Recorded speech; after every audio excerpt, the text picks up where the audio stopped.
In today's video, I went to Datong, a city that had a very similar history to Beijing before the 14th century.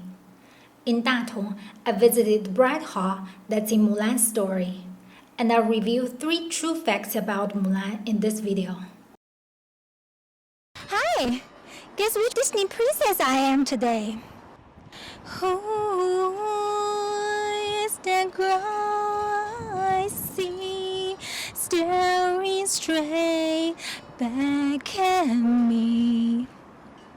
Why do I dress like Mulan today? Because I am in Datong, Shanxi province, the capital of Northern Wei dynasty, where Mulan's story happened. All the buzz from the newly released Disney movie Mulan made me want to discuss some questions about this female warrior. Was Mulan Chinese? Was it possible for Mulan to live in this kind of house as in the 2020 Disney movie? Was Mulan's last name Hua? Question 1. Was Mulan Chinese? The answer seems obvious. But she might not be the Chinese you thought, which is the Han Chinese that make the majority of the group. She might be Xianbei, a nomadic people in ancient China. The original source of Mulan's story came from one folk song in the Northern Wei Empire, which was called the Ballad of Mulan. The poem is taught in schools across China. Today, it's in the textbook of the 2nd semester of the 7th grade. These are the pages of the Ballad Mulan in the book. 唧唧复唧唧，木兰当户织。不闻机杼声，惟闻女叹息。 The poem consists of 31 couplets, and is composed of mostly 5-character phrases. It has such a strong rhythm that when I learned it in junior high, after reading a few times, I could memorize it by heart. Seek, seek, and again seek, seek. Mulan waves, facing the door. You don't hear the shadow sound. You only hear daughter's sighs. They ask daughter who's in her heart. They ask daughter who's on her mind. No one is on daughter's heart. No one is on daughter's mind. Last night I saw the draft posters. The kind is calling many troops. The army list is in 12 scrolls. On every scroll there is father's name. Father has no grown-up son. Mulan has no elder brother. I want to buy a saddle and horse and serve in the army in father's place. In the Ballad of Mulan, the emperor was referred as Khan, a title in nomadic language, as in Genghis Khan. It's because the Northern Wei Empire that Mulan lived in was a nomadic conquest empire led by a nomadic people called Xianbei. Archaeologists discovered the remains of what appear to be 2 warrior women in northern Mongolia. Close study of the skeletons suggests that the woman was skilled at archery and had extensive experience on horseback. Both had signs of trauma on their spine, a common injury among riders, and there were indications of repetitive motion of the thumbs, as one would see in archers. The graves of the warrior women date to the 4th or 5th century.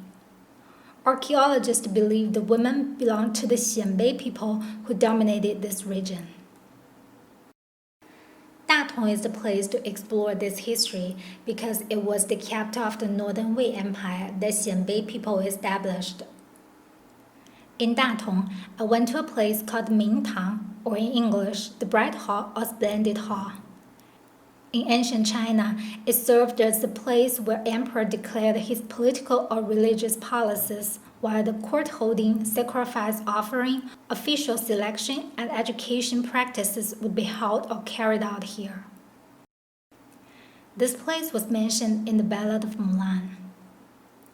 On her return, she sees the emperor.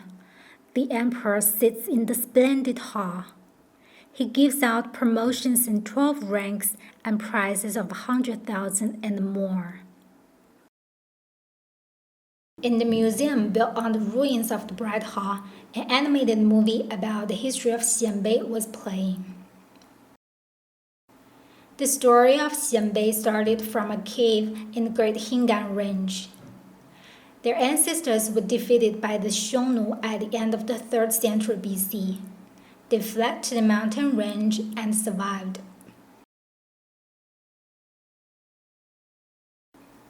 After living in the mountain for 300 years, the Xianbei people moved to the steppe by the Hulan Lake in today's Inner Mongolia. They started their life in the Mongolian steppe.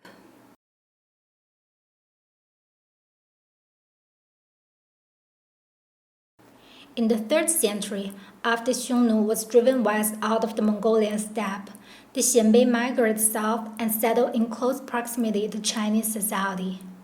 They moved to present-day Hohhot of Inner Mongolia.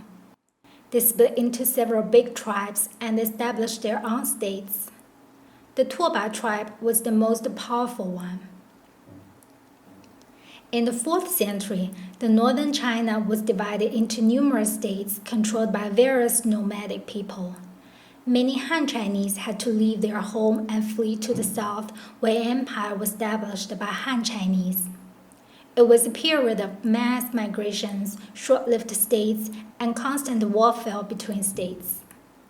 After being conquered and later on restoring the state, and after many wars, the Tuoba tribe of Xianbei reunited the entire northern China and established the Northern Wei Empire. They moved the capital from Hohhot to Pingcheng, present-day Datong.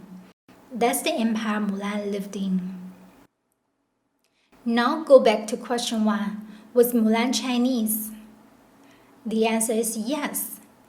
Xianbei woman might be the inspiration for the original Mulan story, but Xianbei became Chinese. In the Disney movie, everyone from Mulan to the emperor wear Chinese dress. Aren't they supposed to be wearing nomadic dress if they are Xianbei? Did Disney make a mistake? No. As Northern Wei Empire grew, it adopted a policy of systematic Sinicization, including wearing Han Chinese dress, adopting Han Chinese surnames, and encouraging intermarriage between Xianbei and Han Chinese. That's why in the movie, you don't feel they're nomadic people. Even the construction of the bride hall was part of Sinicization. The bride hall, with different names and functions, was a symbolic architecture in ancient Chinese culture and could date back to 20th century BC. The construction of the bride hall in Pingcheng was a symbol of Xianbei adopting Chinese culture and declaration of the emperor to be a legitimate ruler of China. In today's China, there's no such ethnic group as Xianbei. They have integrated into the big Han Chinese group after they finished the Sinicization process. Question 2. Was it possible for Mulan to live in these houses? The answer is no. In the newly released Disney movie, Mulan lived in this house. These houses are called Tulo or Hakka earthen houses, which are the traditional houses that Hakka people live. They scattered in the area that covers present-day southern Jiangxi, eastern Fujian, and northern Guangdong provinces. It was not the territory of the Northern Wei Empire during the 5th century.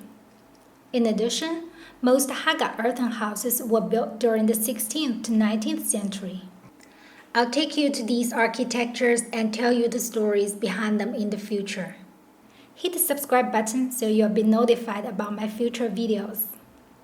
For now, just remember, Mulan was not likely to live in this house. Disney mixed two groups of people in China from different periods and different regions. Question 3. Was Mulan's last name Hua? In the Ballad of Mulan, no mention of Hua at all. Only Mulan was mentioned. In the 16th century, a playwright dramatized the legend as the heroine Mulan goes to war in her father's place. It was a play in 2 acts. The last name Hua was given to Mulan in this play. Hua means flower in Chinese. In fact, Mulan had various last names in various literature during various dynasties. It's also likely that Mulan was her last name and her first name was unknown. Many great Chinese women in ancient China was mentioned with only last names in the history book. Considering that she could be Xianbei, this becomes more likely because the last names of Xianbei usually have two characters, whereas most last names of Han Chinese only have one character. If the Northern Wei Empire was established by nomadic people, then who invaded Northern Wei and who was Mulan fighting against? In Disney's movie, it was the Huns, but in reality, it was another nomadic people called Luoyang. I filmed this before the 2020 Disney movie was released. In the new movie, Disney got it right. After Xianbei conquered northern China, left the Mongolian steppe, and established the Northern Wei Empire, another nomadic people called Luoyang dominated the Mongolian steppe. They started to harass Northern Wei. The Northern Wei Empire even built Great Wall against the invasion of Luoyang. Going back to the two skeletons of warrior women, I believe they could belong to Luoyang since the graves were found in northern Mongolia, and during the 4th to 5th century, Xianbei already moved to the southern steppe near the Chinese society. The northern Mongolia was dominated by Luoyang. But I'll leave it to the archaeologists to draw the conclusion. The he hare's feet go hop and skip. The she hare's eyes are muddled and fuddled. Two hares running side by side close to the ground. How can they tell if I am he or she? That's the ending sentence of the Ballad of Mulan. I felt it could be a feminism slogan, and it was said as early as the 5th or 6th century. After the discussion of Mulan, let's take a brief look at the Datong city. Datong is 350 kilometers to the west of Beijing. Taking a high-speed train from Beijing, it takes only 2 hours to arrive in Datong. In previous videos, I told you the story of the 16 prefectures given to a nomadic empire called Khitan in the 10th century. Beijing was among them. So was Datong. When Beijing was the southern capital of the Khitan Empire, Datong was the western capital. Remember the pagoda in Beijing left from the Khitan Empire? This temple in Datong was from the same period. Before the 14th century, the history of Datong and Beijing were very similar. Both were border towns. The path of these two parted, however, when Beijing was selected to be the capital of the Ming Dynasty. Ever since, Beijing has been the capital of China for most of time, while Datong gradually became a third-tier city. The city recently built a town in the place where the ancient Datong was. There are city walls and the bell tower, but all were newly built. What's a better place to learn the history of a city than its museum? I went to the Datong Museum. There is a model of ancient Pingcheng at the entrance, and many relics from the Northern Wei Empire. This statue of a woman from the Northern Wei Empire might give us an idea of what Mulan really dressed like. Among the relics, there are a lot of ceramic camels. They were from the Silk Road. After Xianbei reunited northern China, the Silk Road that was closed for a long time was reopened. It went from Datong to Central Asia and the West. Businessmen from Eurasia came. Datong became an international city in the 5th century. Glass containers also came from the Silk Road. These blue ones are exquisite. What else came from the Silk Road? In next week's video, I'll take you to a UNESCO heritage site that was from the Northern Wei Empire. The Buddha statue, the multi-heads, multi-arms figure, the atlas that's holding the roof, the Ionic order. Those elements you would see in Central Asia, India, and even the ancient Greece, you'll find them in the grottoes near Datong. I'm Yan Yan. I upload a video every Saturday about sites of interest in China and histories and stories behind them. Subscribe to my channel. I'll see you next week in Yungang Grottoes.